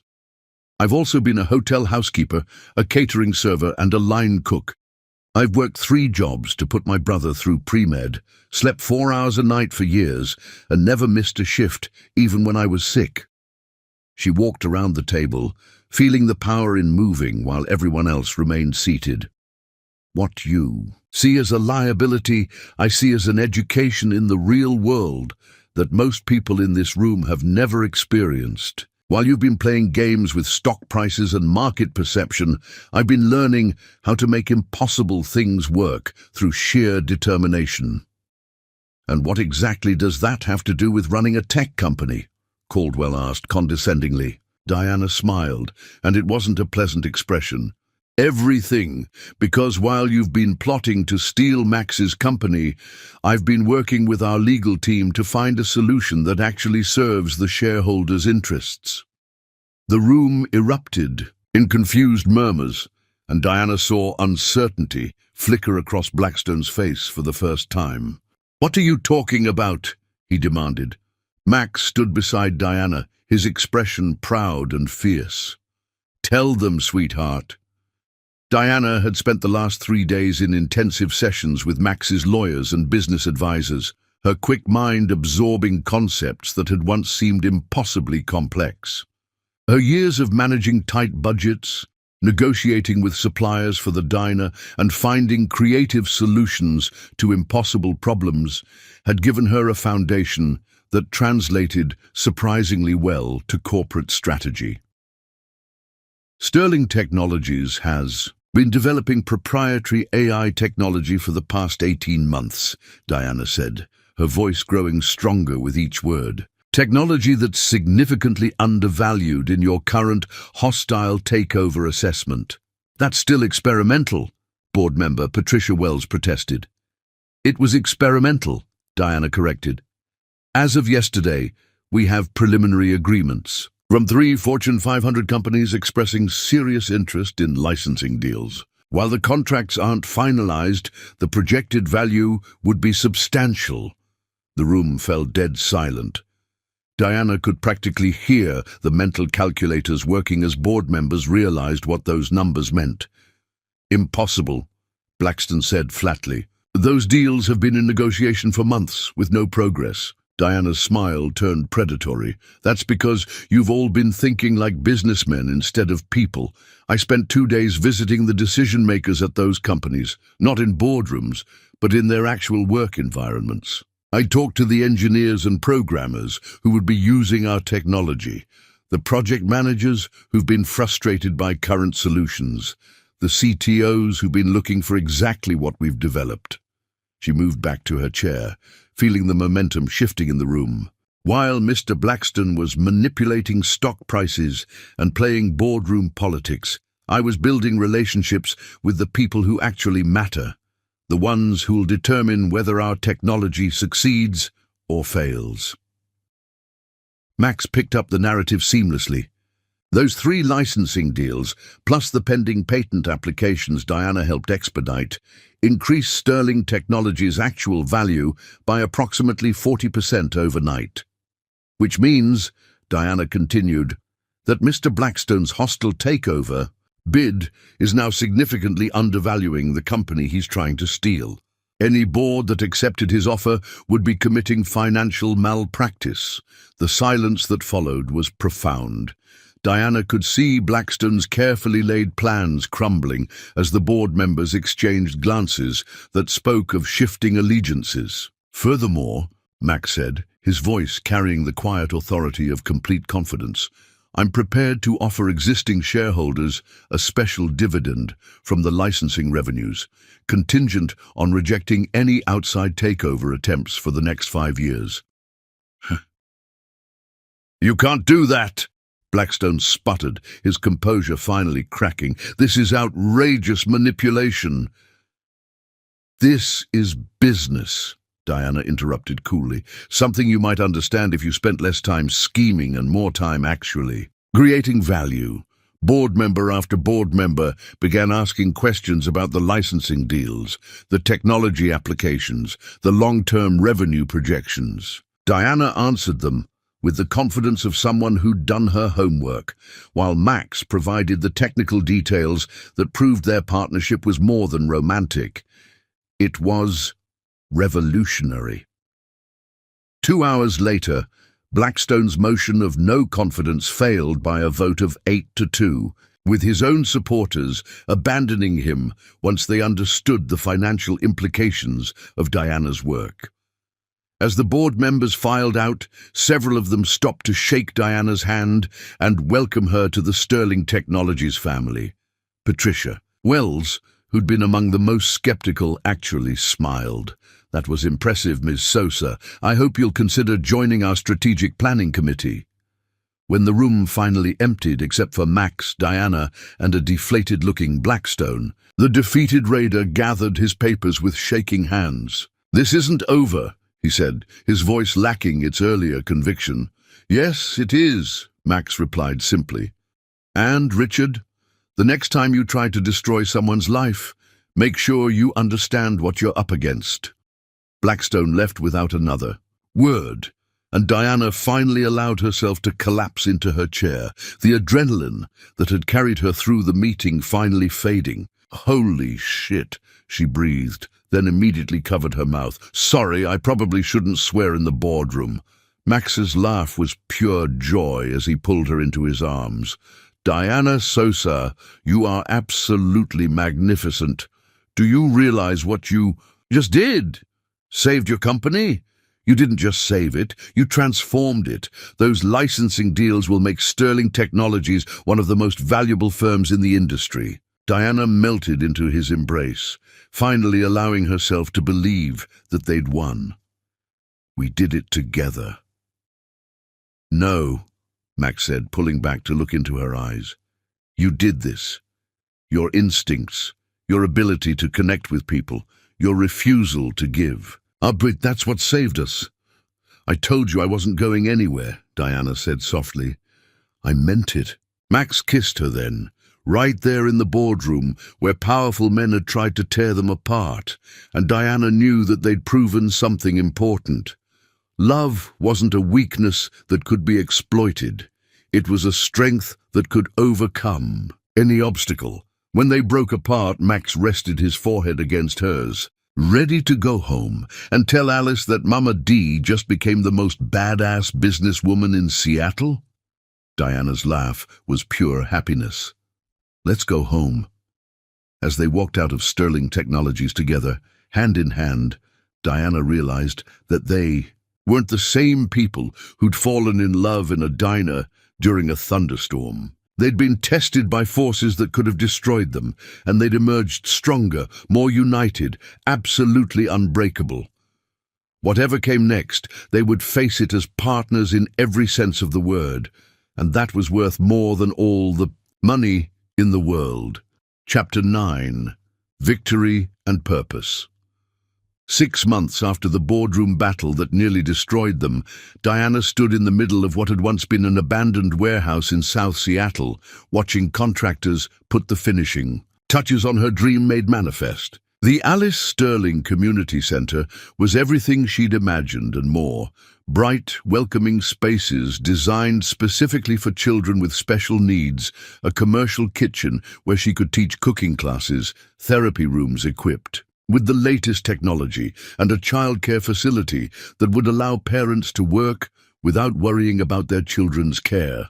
"Mama D, look," Alice called from across the main activity room, where she was testing out the new wheelchair-accessible art stations.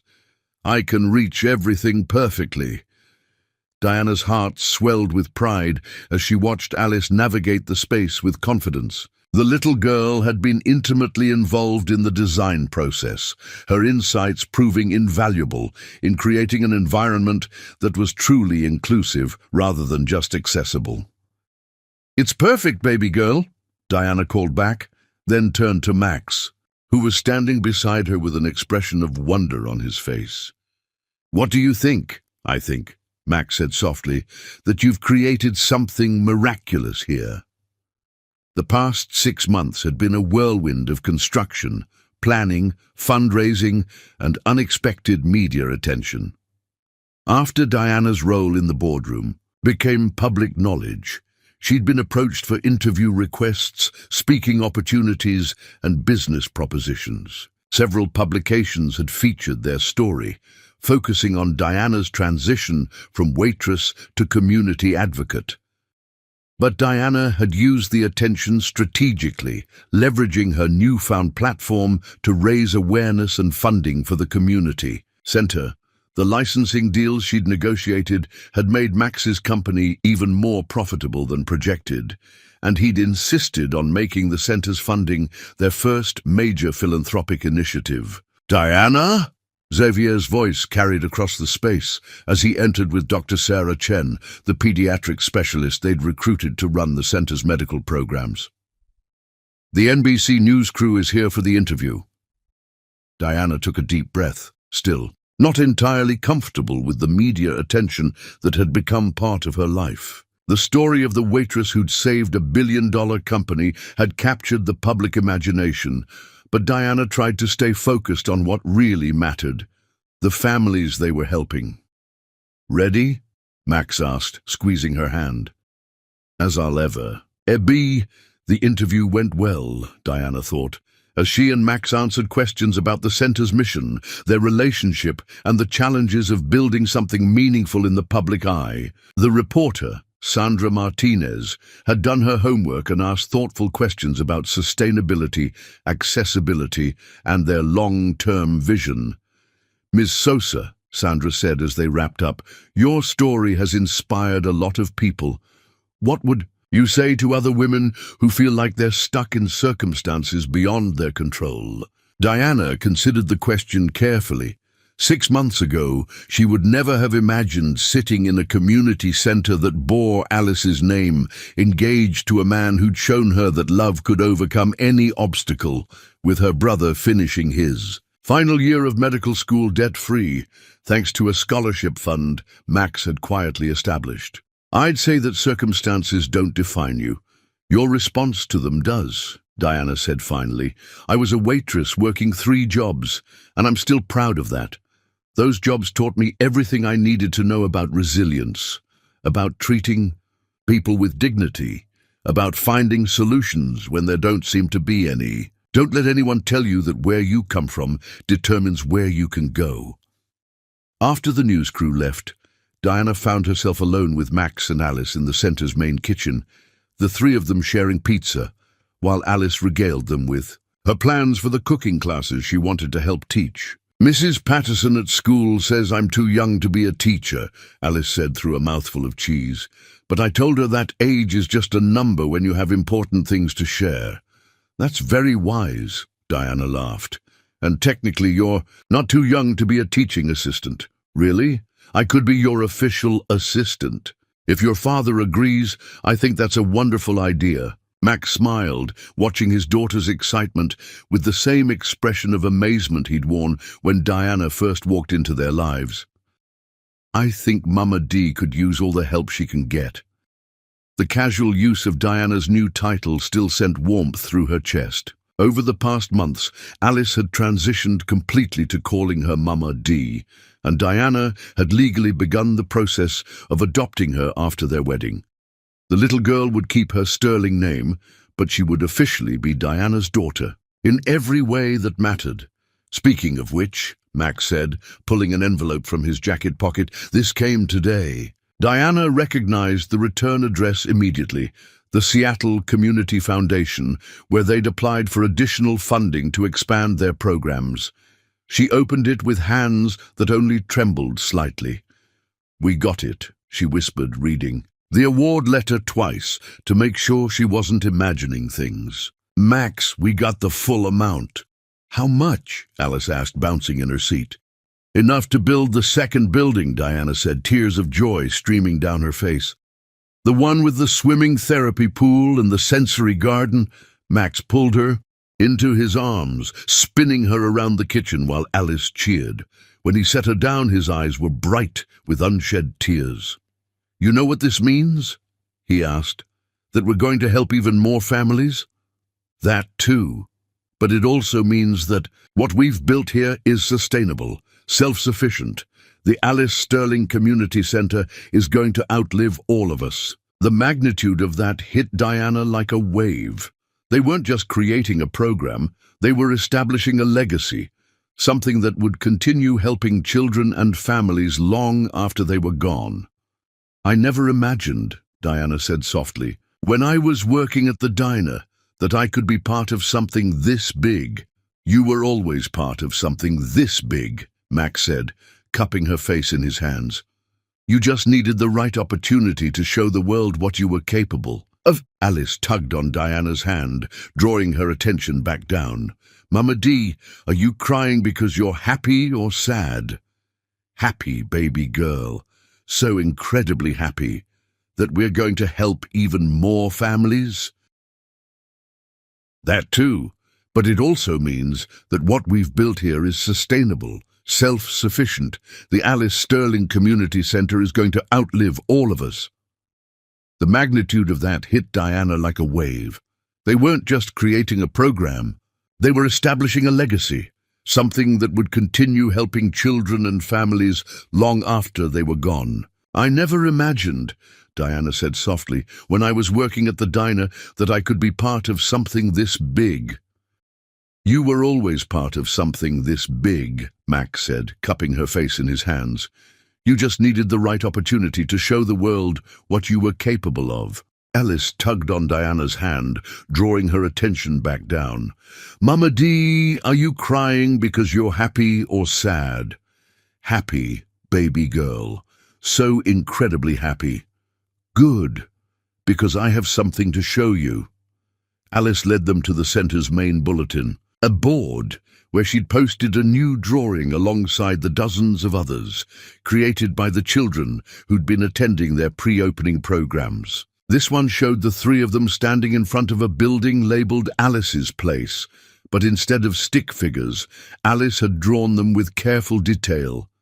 Diana in a chef's apron, Max in a business suit, and herself in a t-shirt that read, Teaching Assistant. Below the drawing, in Alice's careful 9-year-old handwriting, she'd written, My family helps other families. That's what love does.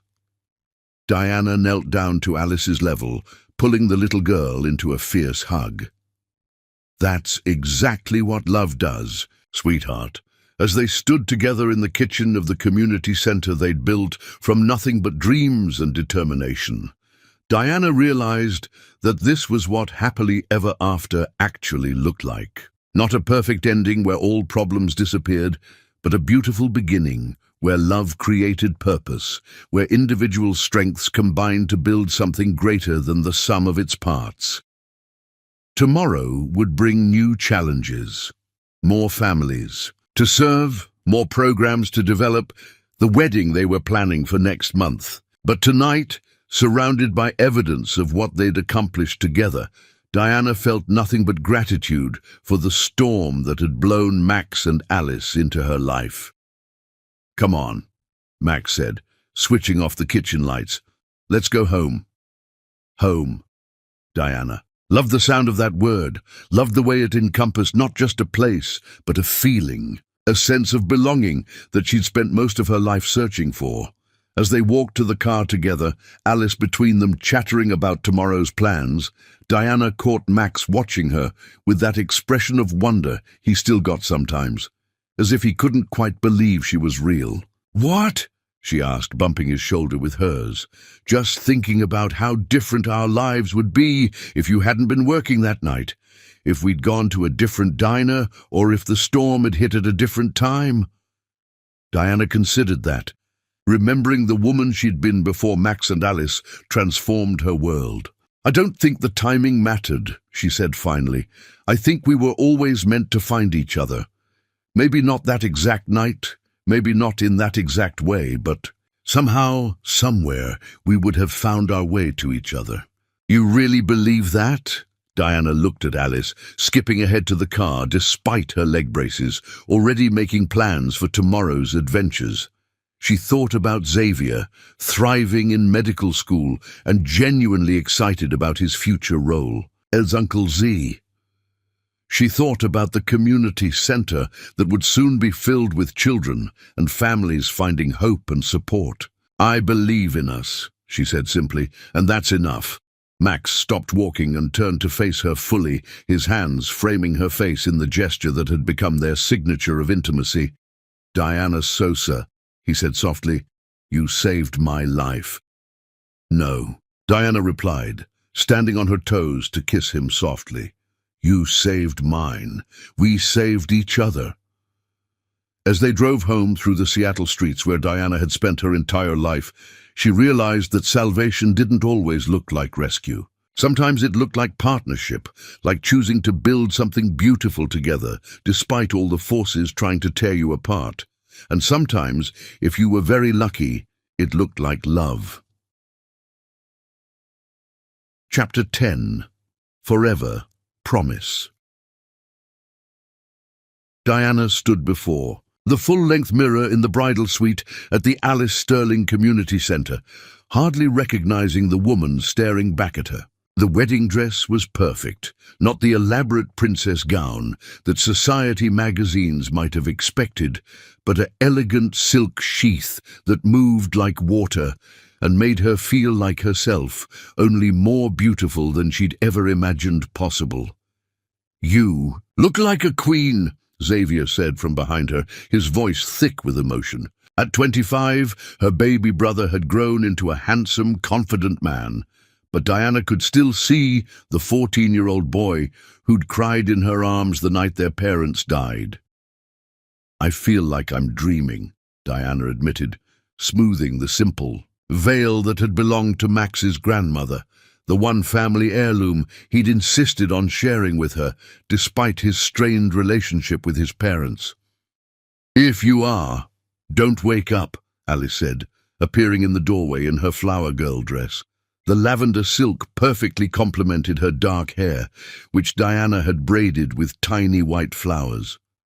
"You and Daddy are supposed to live happily ever after." Diana's heart clenched with love as she knelt down to Alice's level, careful not to wrinkle her dress. "What if I told you that happily ever after isn't the ending of the story? What if it's really the beginning?" Alice considered this, with the seriousness she brought to all important questions. "You mean we get to have adventures and solve problems and help people, but we get to do it together forever?" "Exactly. Then that's even better than a fairy tale ending." A soft knock on the door interrupted them, and Diana's heart skipped as Max's voice carried through the wood. "I know I'm not supposed to see you, but Alice forgot her flower basket and I wanted to—" He paused, and Diana could picture him running his hands through his hair, the way he did when he was nervous. "I just wanted to tell you something." "What is it?" Diana called back, fighting the urge to open the door and see his face. "I love you, not just for today, not just for the wedding, but for every day we've had and every day we're going to have. You've made me believe in forever, Diana Sosa." Tears threatened to ruin her carefully applied makeup, but Diana didn't care. "I love you too, Maximilian Sterling, more than I ever thought it was possible to love another person." "Okay," Alice said practically, "but if you two keep talking through the door, we're going to be late for your own wedding." Diana laughed, wiping her eyes carefully. "She's right. Go get ready to marry me, Mr. Sterling." "Already am, future Mrs. Sterling."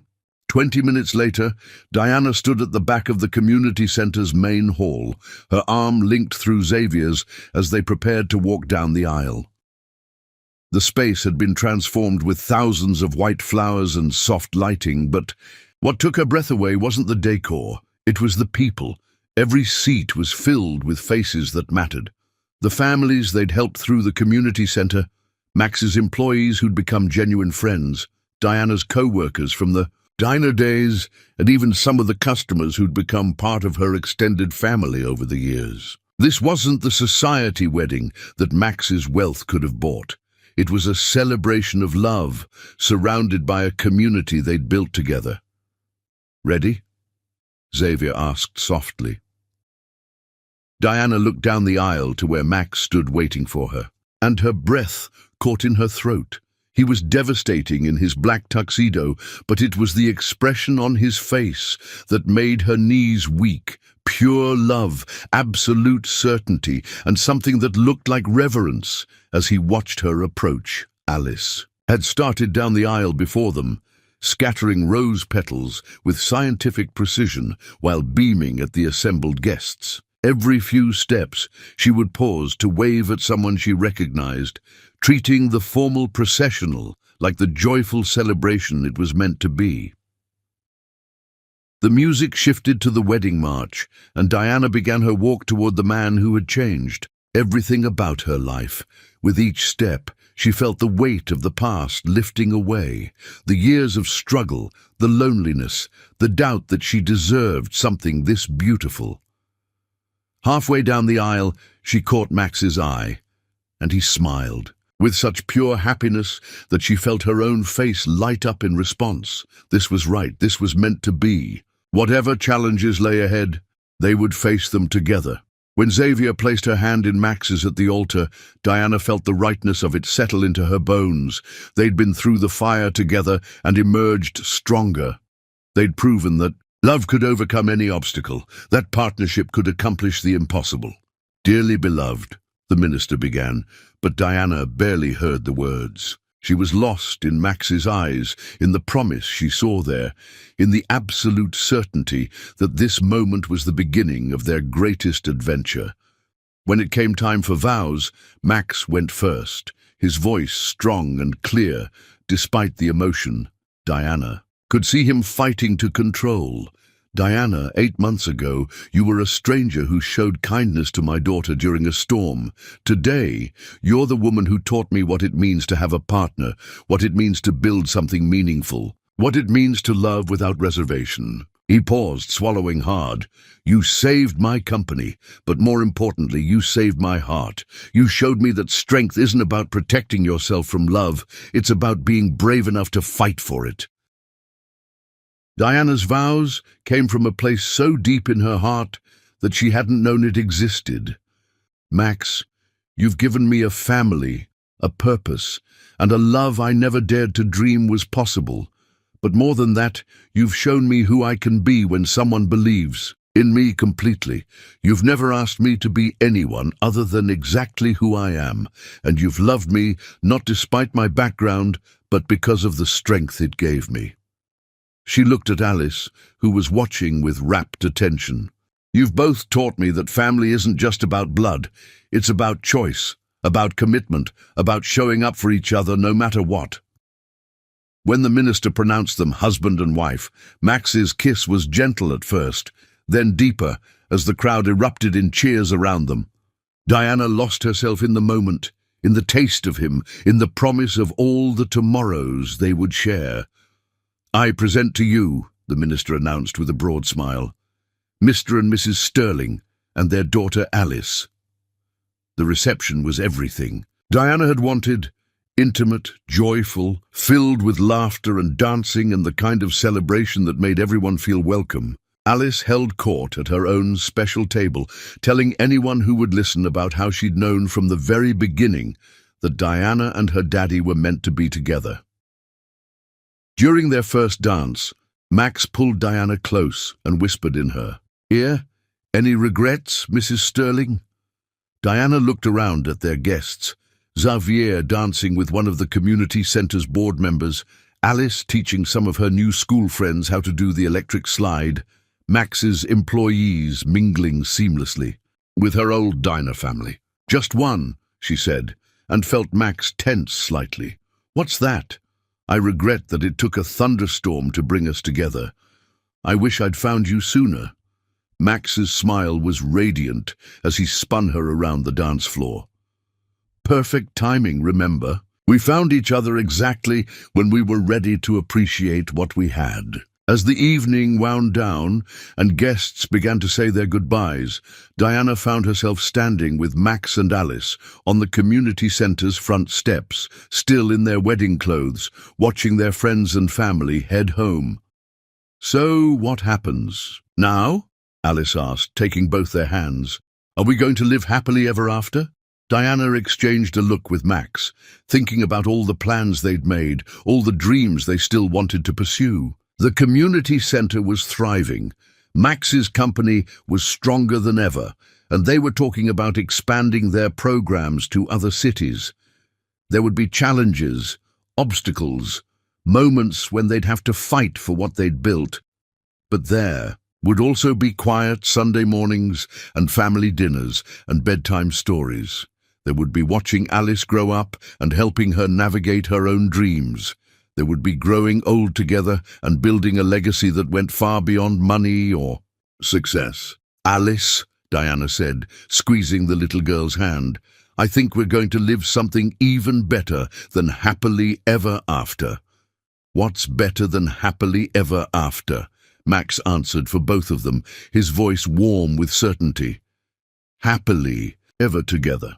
As they walked back into the community center together, husband, wife, and daughter, Diana realized that this was what true wealth looked like. Not numbers in bank accounts or property portfolios, but love that multiplied when shared, purpose that gave meaning to every day, and family that chose each other over and over again.